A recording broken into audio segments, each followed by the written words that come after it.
Hey guys, welcome back to the channel. Thank you for being here. This is Andrew coming to you from beautiful Costa Rica. And today's topic is going to be post-narcissist. How can you open up again and find love? Yes, that's the topic, guys. If you like the content, please subscribe. Now, let's be real. I am no love doctor, but I am playing one on this video right now. So I'm hearing a lot about this topic, and whereas I personally am not interested in the dating pool right now, I'm still recovering and healing and learning all about myself and everything, but many of you are ready.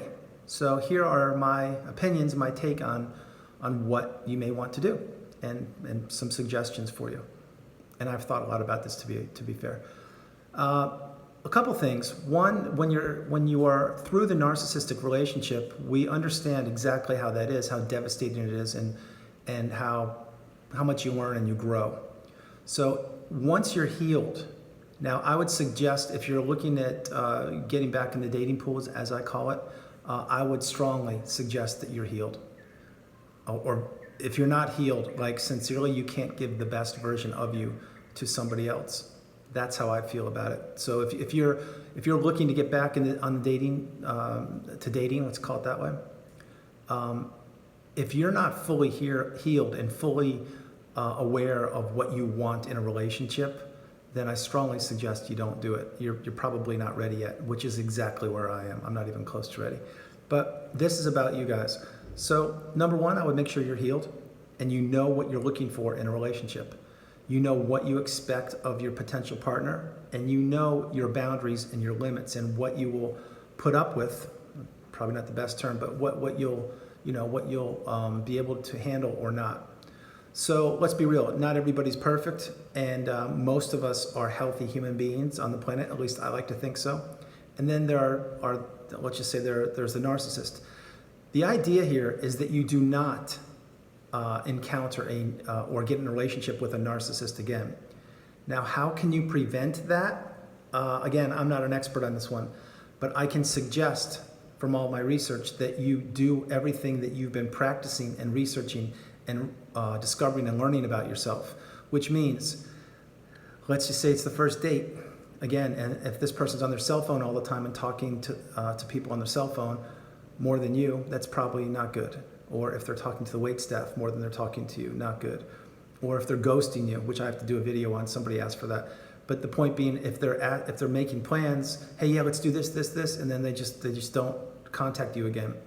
These are not good things. And the empath in you is going to want to give the potential partner a few chances to show themselves and do the right thing. Maybe they got stuck in traffic. Maybe they had to stay late at work, whatever. But let's be real. You've already been through the narcissistic relationship. You're a survivor. You've gone through everything possible. You've seen every excuse. You've seen absolutely incredible things from the narcissist. So I would expect that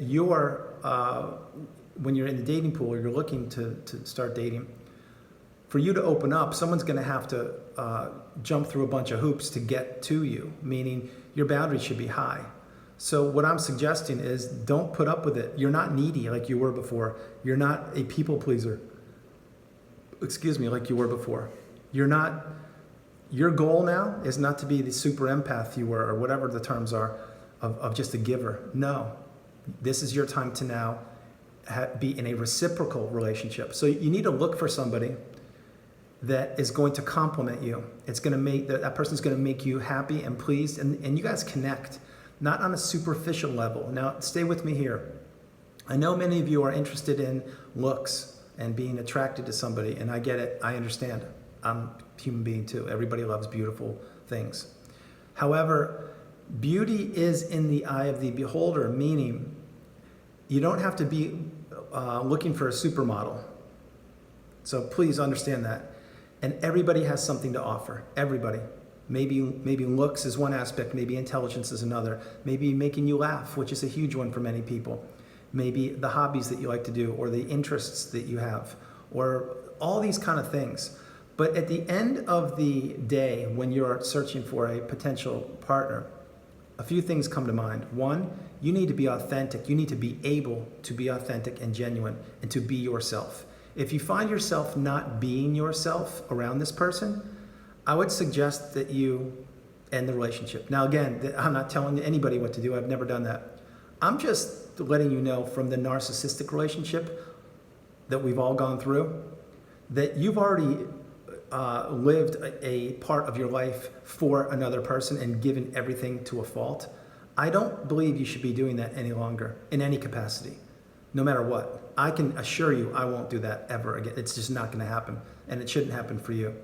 So number one is you need to be authentic and genuine. And if you're comfortable around that person and you can let your guard, kind of just be yourself. Let's put it that way. And you're not worried about saying something, oh my God, what's that person going to think?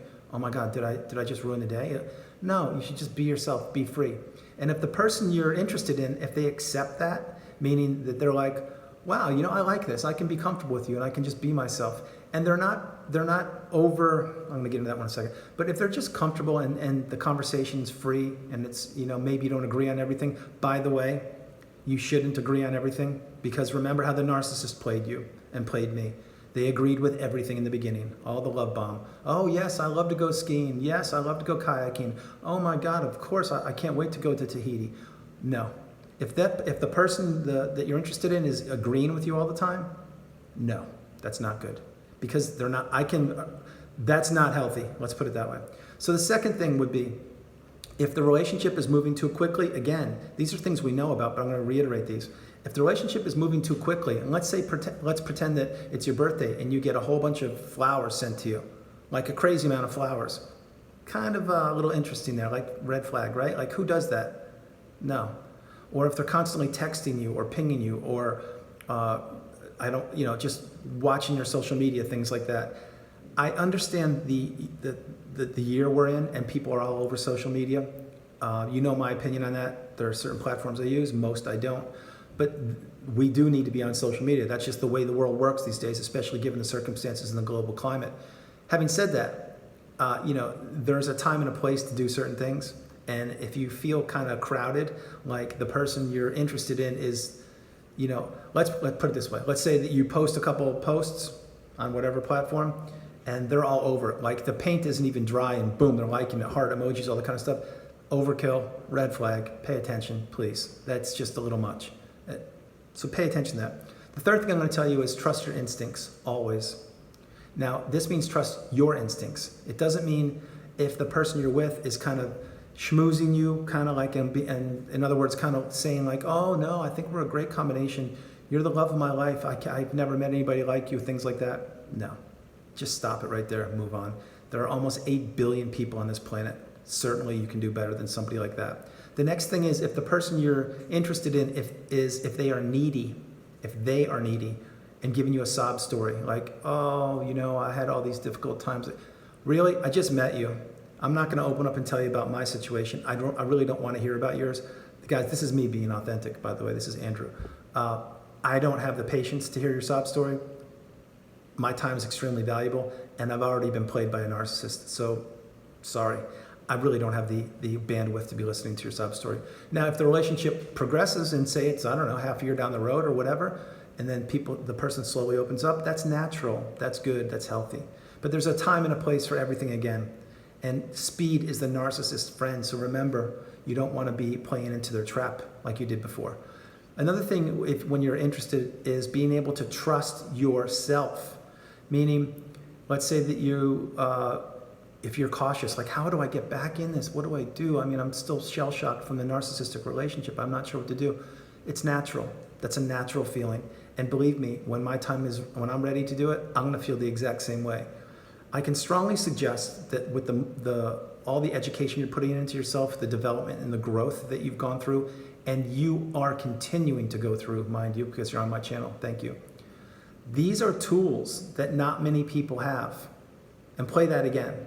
Because you've gone through the narcissistic relationship and you understand what you don't want. Now try and flip that coin on the other side and maybe make a list of things that you do want. Like we talk about on the channel frequently, get a journal out or get a pen and paper and write down all the things the narcissist, you don't have to do it this time. Just write the things you do want, a positive, one list, positive, like the things you're interested in a human being. Like, I'll make one up real quickly. You ready? X number of height, color hair, intelligence, makes me laugh, whatever, things like that. Now you notice I put height and hair in there. Those are just things that, let's be real, we're human beings. So you're always going to be attracted to a certain hair color or height, whatever. That's just the way people are. Human beings are human beings. That's how I look at it. But certain people like certain things. But what you need to do is kind of make your laundry list of things, or grocery list, whatever it's called, of things that you're looking for in a potential partner, and stick with it. But don't make it so stringent or strict that that person, it's just not going to happen. So in other words, if you make a list with like 10 characteristics on it, and someone checks 6 of the boxes, well, that's pretty good. I mean, the odds of you getting all 10 of the boxes checked are pretty slim, to be fair. So keep your boundaries set up high and trust yourself, trust your instincts. But listen, life is beautiful. And after the narcissistic relationship that we all went through that are on this channel, it's more beautiful than ever after you've recovered and you're healing and you're on your path. If you actually are ready to start dating someone, or you're interested in, you think you're ready for it, just slow down for a minute, take pause, maybe think for a couple days and just say, am I really ready? Kind of test yourself. Am I really ready, or am I just rushing this or forcing it? And if you think you really are ready, God bless you. That's fantastic. Then you should go for it. But remember this before I close the video. You come first, always. Always you come first. Please, if you do find yourself in the dating pool again, do not put somebody ahead of you ever again in your life. I mean it.